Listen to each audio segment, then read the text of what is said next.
mula po sa magaganap na event sa darating po na Sunday dyan sa Rizal Triangle, Olongapo. At syempre, alas 9 ng umaga yan para po sa mga mahilig sa motor para sa Moto Fest 2 sa Rizal Triangle Park, Olongapo City. Again, alas 9 ng umaga. Nandito sila, hindi ko alam ang mga pangalan, kaya interviewin natin sila one by one.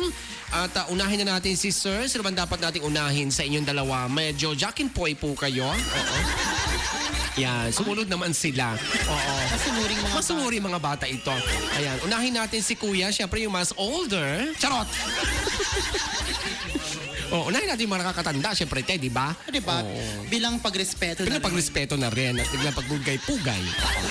Sige, ito yung nakikinig niyo ngayon. Napakalakas ang radyo dyan sa Ocapos, Mololonga po. Kuya, ngud-ngud po sa inyong ngalamunan ang microphone. Naman yan, oo. Oo, sige. Ano po pangalan ni Kuya, sir? June Ilagan po.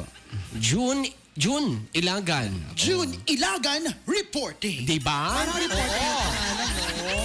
Di ba? Oo. At yan ang may init na balita sa oras na ito. June Ilagan reporting. Pasok! Ganon, di ba? Galing, ganda. Taga saan po si June Ilagan? Sa Olongapo, Kalaklan po. Olonga po, Kalaklan. Oo. So, ito po pag-uusapan natin ngayon ay tungkol po sa... Kalaklan. Sa Kalaklan? Ewan ko sa'yo! Makikinig lang ako. Wala akong alam dyan. Sige, Kuya. Ano po ito pag-uusapan natin regarding po sa... Regarding po ito sa Moto Fest 2 and the grand launching po ng Zambales Olongapo Riders Alliance or SORA on April 19 po, 2015 at Triangle Park. Oh, Olongapo City. so ang SORA po, ang meaning niya ay Zambales Olongapo Riders Alliance. Kailan po ito itinatag at bakit po ninyo naisipan na magkaroon po ng isang organisasyon ng ganito? Bali, last month po namin nabuo ito, itong SORA na ito. Actually, ito po composed po ng 25 clubs, the whole Zambales po. Matagal na nga po namin itong pinaplano talaga na buuin. So last month lang talaga siya Zambales totally. alone is 25 clubs na po nandyan. Yes po. Oh, dito pa sa the whole. Oo, kasama ng Olonga po dyan, syempre. Pasensya, syunga lang. Oo. So, gano'n. So, 25 clubs po, lahat na nabuong taga Zambales yan. Yes po. Kasama ng Olonga po. So, ano po pa? Pagpapatuloy pa? Sige po. So, nung nakaraang month lang po ito na nabuo. Oo. Para po ano? Ano po ang goal ng organisasyon na ito? Okay, ang goal po nito is yung Alliance kasi maraming riders club na talagang kanya-kanya eh. Kanya-kanya po sila. So ang ginawa namin, pinagbuklod-buklod na namin silang lahat. Then para magkaroon po ng isang alliance na tinatawag, para may boses naman po yung mga riders po natin dito sa buong Zambales. Sa Zambales area. Oo. So ano po, Sige, pagpatuloy niyo pa. Meron ko iniisip na tanong regarding doon sa mga lumalabas noon. Kung nanonood kasi ako sa TV Patrol, alam mo yung mga concerns nila regarding doon sa, kasi nagmumotor din ako yung mga, may mga plate number dapat dito, Yung vest, sa helmet, yes, yung mga ganon. Siyempre ngayon, dito sa Zambales, magkakaroon din sila, kumbaga, ng boses para ano man ang masisay nila sa mga ganon, di ba? Yung mga patakaran na ganon. Hindi naman basta pwede ilagay na lang yan hanggat walang boses na nakakarami mga nagmumotor. Di ba? Anyway, ano po masasabi nyo nga pala doon sa mga ganon? May iba lang ako.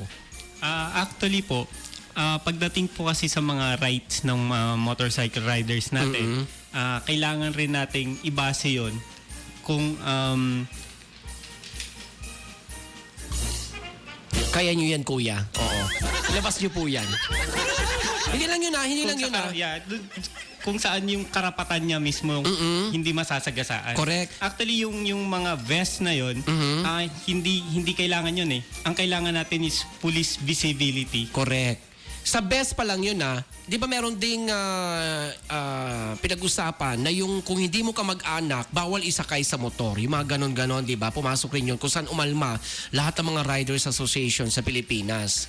Di ba? Opo. So, hindi rin kayo pabor sa ganon? Ay, hindi rin po. Hindi rin? Hindi po. Oo. Kasi, gaya nga nasabi nila, ang motorcycle is maiging minsan tapos oo, correct. sa buong Pilipinas kasi nga sobrang traffic, tapos affordable pa siya. Kaya yun ang mismong karamihan ginagamit na sa atin. Okay. So balik po tayo sa Sora. Ano po ang mga makikita kung ako po ay hindi masyado pamilyar sa motor? Kumbaga, ano ba ang meron sa Rizal Triangle Park sa darating na Sunday? Ito po ba ay kumbaga para makita yung iba't ibang klase ng motor? Ano ba? Ano bang maiisip nating dapat tayong pumunta? Yung kumbaga, meron tayong eagerness sa pumunta doon sa Rizal Triangle Park para manood ng Moto Fest 2. Ano ba ang meron doon sa darating na Sunday? Bukod sa, yung sabi nyo nga, yung launching ng Sora. Marami pong games, which in marami rin pong prizes na ibibigay. Plus, makakarinig po sila ng mga konting seminars regarding sa mga club organizations from Manila. Including na rin po doon yung MRO, which is Motorcycle Rights Organization. Makakakuha po sila ng mga ideas regarding sa mga safetyness, sa pagmamaneho ng motorsiklo, kung ano yung mga kailangan mong isuot, mga gears, kung ano ang tamang pagpatakbo. So mas maganda talaga ito dun sa mga may mga motor na wala pang masyadong kaalaman tungkol sa safetyness ng pagbumotor mismo. Hindi basta ride ka lang ng ride. Yan ang kagandahan sa darating na Sunday. And at the same time, makita na rin ano pa ba? Iba't ibang klase ng motor o usually ito lang talaga yung organisasyon, yung mga nandun talaga. Yung mga owned motors lang nila. Actually, lahat po ng klase ng motorcycle. Doon nyo po makikita lahat ng klase from underbone to big bikes. Andun po yung different clubs na darating po para sa araw na yan. Meron po ba kayong special speaker na guest speaker na magsasalita doon? Coming from Motorcycle Rights Organization is Mr. Attorney Calderon and Sir Jobert Bulanos. Ayan. Okay. So, may bayad po ba? May entrance fee doon sa mga magpaparegister? Just in case yung mga nagbumotor sa atin na wala pang club na pwedeng puntahan nila o salihan? Ganon. Pwede din po ba doon pumunta mismo sa Rizal Triangle Park sa darating na Sunday? At magkano pwede po? po silang pumunta doon to participate in that event. Actually po yung sa amin po kasi yung ginawa namin para din po sa concern ng ng event na ito. Meron po kasi kaming sa mga riders po, meron po kaming 50 pesos na ticket. Then 40 pesos po sa mga back rides po nila. So yung mga pupunta po doon na walang club or group, pwede po silang umattend doon. Magbayad na lang po siguro sila ng nasabing amount. Then, eto nga po pala, yung fund po kasi nito, parang race fund din po ito para po dun sa isang member din po namin sa Sora na bibigyan talaga namin ng charity. For that day, yung half nun mabibigay po namin sa kanya. Oh, bakit paano po ba? Ano pong problema? Meron po kasing sa mother po niya. Personal na pangangailangan. So kaya nga po ang goal po namin dito is parang brotherhood na rin para sa mga riders na kung may problema ang isa na dapat kailangan tulungan natin sila. Parang gano'n lang. Any form na kahit financial man yan or physical kailangan tulungan natin sila. Correct. Ayan. Ikaw, Jebs, may dagdag ka pang katanungan regarding sa kanila? Wala naman. Ang ganda ng tanong mo. Nakakatulong yan talaga, oo. Well, siguro sa mga organizations, lalo na sa mga bikers, this is a chance for them to make this is for more on awareness, diba, ng mga bikers natin. And that will be the first responsibility of this organization to make the bikers aware of what they should do and to learn and educate them kung ano kailangan at kailangan na kanilang gawin bilang mga bikers at karapatan nila bilang mga bikers din. Correct. Diba? Oo, hindi yung basta ride lang ng ride. Yes, oo. Dapat ito rin na pag-usapan nila yung mga rules and regulations when it comes sa paggamit ng motor, ganyan, di ba?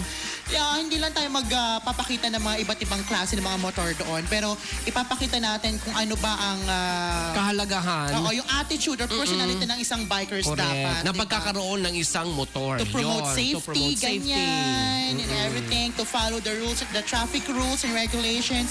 Everything like that. Is everything for the positive, Taas. Oo. So anymore, may mga I learned additional a pa lot. kayo, kuya? May mga additional pa kayo na dapat batiin, sabihin, go ahead. Sige, go. Okay, salamat din nga po pala sa aming sponsors, Silverworks, Changgong, Ocean Adventure, Sharp Appliances, Servant Ads, Union Promac Appliances, Acme Inn, KG Events, Ocampos, Nike, Petron, and Bumay Hotel, Subic Safari, and 89.5 Subic Bay FM. Maraming salamat po sa inyo. Thank you. How about you, kuya? Baka may mga gusto kang batiin, mga personal, okay lang? Okay, kita-kita po tayo mga kaibigan sa darating na Sunday, April 19, alas 9 po ng umaga, dyan sa Rizal Triangle Park para po sa Moto Fest 2. Pero bago daw natin, naka-record yan, di ba? Naka-record yan? Ay! Ayan ang Ano ba sinasabi ko. yan? Hindi na record? I-end ko na ba? Ay, ano ba yan? Naka-record. Naka-record, no? Sige. Grabe Oo. Pakantayin natin sila ng Ocampos Jingle, ate. Baka pwede silang kumanta ng Ocampos Jingle. Hindi. Kayong dalawa. Kasi yan ang kailangan dito. Kailangan yung kumanta. Nasusubaybayan nyo naman ate programa namin, di ba? Nasusubaybayan nyo ba? Alam nyo yung mga ginagawa namin dito. Bisa sila sa pagmumotor. Huwag naman gano'n. Bisa naman magpahinga kayo. Oo. Ay, hindi po. Naka-record dyan. Babalik na lang daw sila. Ganito po yun, ha? Ganito po ang gagawin po ninyo. Ate, ready ka na, te? Ano tumatawag sa akin? Sige na, te! Ano ba? Ano ba? Oo, kailangan natin... Ako na nga itong nag-record, kakanta pa ako. Ano ba naman yan? Sige na nga, ano ba naman? O, ayan na. O, dali, o. Eto po yun na kailangan gayahin nyo ko. Ganito po yan. O, ready?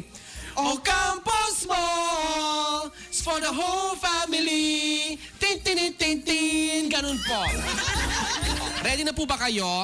Ay, bago kumaano nga pala, may mga positioning. May mga positioning. Ano po position po ninyo sa Sora? Kayo ang? Bali, ako po yung tumata yung Headlight, ganun. president po ng Olongapo Motorcycle Federation. Niloloko tayo ni Kuya, no? Nakatayo daw siya, pero nakaupo naman kayo. Sabi ko. Ano po sir, kayo po yung? Tumata yung presidente po ngayon ng Olongapo Motorcycle Federation. I see. Oh. Paano po maging member niyan? Correct. Ito kasi, iba po kasi yung sa amin, kaya nga yung group na ito, composed lang po talaga ng from Olongapo City Clubs. So yun nga po, bali meron kaming nasa 15 member clubs po dito. Then, iba naman po dun sa Sora. Kaya nga, Iba naman ang Sora. Opo, Kaya pinag-isa pinag-combine nyo. po namin siya. Correct. Okay. Oo. Ganun po. So yun po. Pero ready na po kayo. Oo. Sister, anong position din niya sa organization? Anong position po ninyo, sir, sa organization ng Sora? Ako po yung president ng Zambales Olongapo Alliance. Kayo ang presidente. Ayan. So we have here the president. And the presidents, no? Oo. Mga presidents, meron po mga mga suggestions sa ating mga listeners sa Olongapeño. May mga lalaki dapat daw na nakatopless habang nagmumotor para marami. Correct. Oo. Mas maganda yan, no? Ganun, oo. Alam mo, kasi hindi ako invited, pupunta ako pa sa may mga nakatopless doon. At naka-helmet, no? Ang mahalaga naka-helmet. Meresi naka-topless siya, no? Pwede nga wala ng suit, naka-helmet lang at least nag-follow, diba, sa rules. Ano ba naman yun? Ano naman ganon? Akas pa ako. Oh, di ba? Oh. Kaya sabi ko sa ako na mag-drive sa likod ka. Oh. Diba? Gusto ko yun. Oh, flat na. Pa ikaw nang mapayat. Oh, pero kuya, tumatagal tayo. Kailangan nyo na pong kumanta, kuya. Oo. Huwag nyo pong kabutin ng mga ulo po ninyo. Oo. O, Campos Mall is for the whole family. Tin, tin, tin, tin, tin. Ganun lang po. Sige na po. Ready? 1, 2, 3. Campos Mall for the whole family. Ting, ting, ting, ting. Pwede na. O, di ba mas maganda? Oo, may blending. Sana hindi na ako kumanta, sila na lang. Sige, kuya. Maraming salamat po sa pagpunta sa aming radio station. Salamat po. Thank you. Kita-kita po tayo sa Sunday. Ayan. Thank you very much. And advance congratulations po sa event niyo on Sunday. Correct. Good luck po. Thank you po. Maraming salamat. Ayan. Anyway, 2:15 na po ating kaorasan, mga kaibigan. Susundin na po tayo ng isa sa mga miyembro ng LED. Ito na po. Sine-check niya tayo kung Sine-check tayo niya tayo ay nasa kung, tamang pag-iisip pa correct, sa loob ng correct. istasyon. So ready na po kayo, mga kaibigan, para tumawag ulit sa ating mga pagtawag Or sa stop ka na yung record, ha? Yes, stop po natin.